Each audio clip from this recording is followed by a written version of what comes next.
محبت کا اصل حقدار تو اللہ تعالیٰ ہے، بس تم اسی کے آگے جھکو، وہ تمہیں کسی کے آگے جھکنے نہیں دے گا۔ سب سے بڑا جاہل وہ ہے جو ایک پتھر سے 2 دفعہ ٹھوکر کھائے۔ دوسرے کے محل میں غلامی کرنے سے بہتر ہے کہ انسان اپنی جھونپڑی میں حکومت کرے۔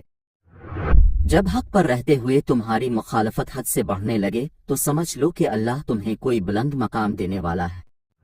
پریشان نہ ہوا کرو، اللہ نے تمہارا مستقبل تمہاری سوچ سے بہتر لکھا ہوا ہے، کیونکہ جو مقدر لکھنے والی ذات ہے اس کے پاس مقدر بدلنے کا بھی اختیار ہے۔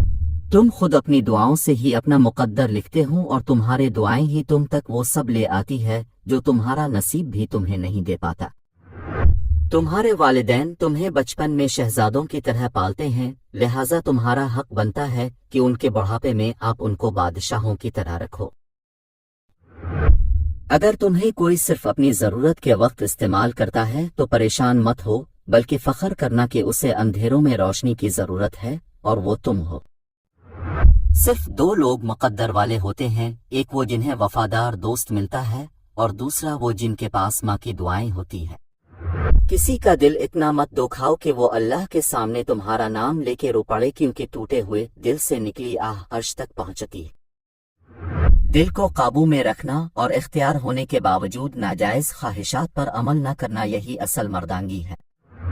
زندگی کی اصل خوبصورتی یہ نہیں کہ تم کتنا خوش ہو، بلکہ زندگی کی اصل خوبصورتی یہ ہے کہ لوگ تم سے کتنا خوش ہیں۔ تمہارا ایک رب ہے، پھر بھی تم اسے یاد نہیں کرتے، لیکن اس کے کتنے بندے ہیں، پھر بھی وہ تمہیں نہیں بھولتا۔ جب آپ کچھ بھی نہ کر سکے تو اپنی دعاؤں میں اضافہ کر دیں، کیونکہ اللہ کے سوا کوئی آپ کو کچھ نہیں دے سکتا۔ زندگی میں قدم اور قلم بہت سوچ سمجھ کر اٹھانا چاہیے۔ الفاظ ہی سب کچھ ہوتے ہیں، دل جیت بھی لیتے ہیں اور دل چیر بھی دیتے ہیں۔ لوگ جتنا بھی دل دکھائیں، یہ یاد رکھا کریں کہ جب اللہ کے بندے ہمیں توڑتی ہے تو ان کا توڑنا ہمیں اللہ سے جوڑتا ہے۔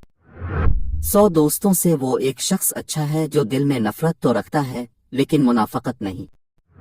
جب تمہارے دل میں کسی کے لیے نفرت پیدا ہونے لگے تو فوراً اس کی اچھائی کو یاد کرو۔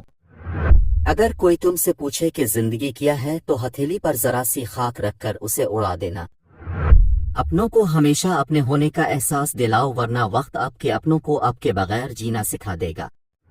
مدد کرنا ایک بہت مہنگا تحفہ ہے، اس لیے سب سے اس کی توقع نہیں رکھنی چاہیے، کیونکہ بہت کم لوگ دل کے امیر ہوتے ہیں۔ وہ غلطی سب سے بڑی غلطی ہے جس کے غلط ہونے کا احساس تک نہ ہو۔ یہ دنیا بھی کتنی عجیب ہے، ایماندار کو بے وقوف، بے ایمان کو عقل مند اور بے حیا کو خوبصورت کہتی ہے۔ اپنے اندر پرندے کی طرح عاجزی پیدا کروں جو آسمان کی بلندیوں کو چوکر بھی اپنی گردن جھکا کے رکھتا ہے۔ جو شخص آپ کی قدر نہیں کرتا، اس شخص سے دور رہنا ہی بہتر ہے۔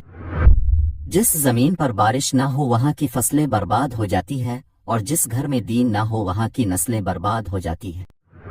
2 باتیں ساری زندگی کام آئیں گی، ایک غصے کی حالت میں کوئی فیصلہ نہ کرنا، دوسری خوشی کے حالات میں کوئی وعدہ نہ کرنا۔ 1000 غلطیوں کے باوجود آپ اپنے اب سے پیار کرتے ہیں تو پھر کیوں کسی کی ایک غلطی پہ اس سے اتنی نفرت کرتے ہو؟